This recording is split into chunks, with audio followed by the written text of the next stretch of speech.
Welcome to our channel. Today we how to uninstall ExpressVPN from iPhone and disable network permissions step by step clearly.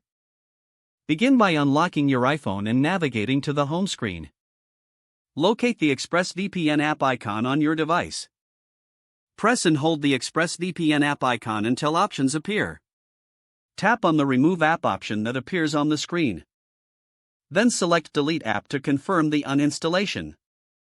Once the app is deleted, return to the home screen. Now, open the Settings app on your iPhone. Scroll down and tap on Privacy and Security. Select VPN from the list of options. Here, check if there are any VPN configurations related to ExpressVPN. If you find any, tap on the eye icon next to the VPN. Then tap on Delete VPN to remove it completely. Next, go back to the main Settings menu. Scroll down and tap on General.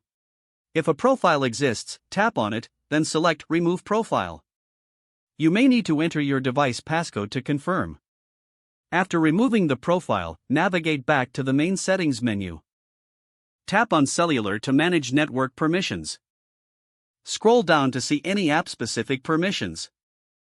If ExpressVPN is listed, toggle off any network permissions related to it. Finally, restart your iPhone to ensure all changes take effect.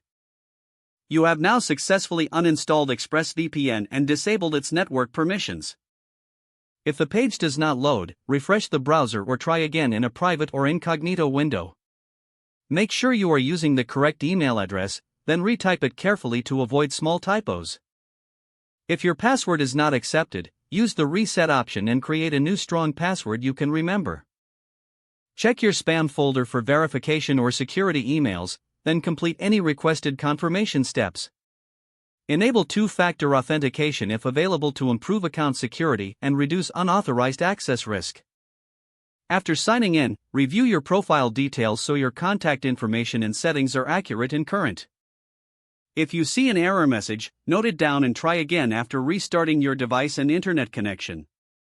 Log out when you finish, especially on shared devices, to keep your account and payment information secure. Don't forget to like this video and subscribe to our channel for more step-by-step tech guides.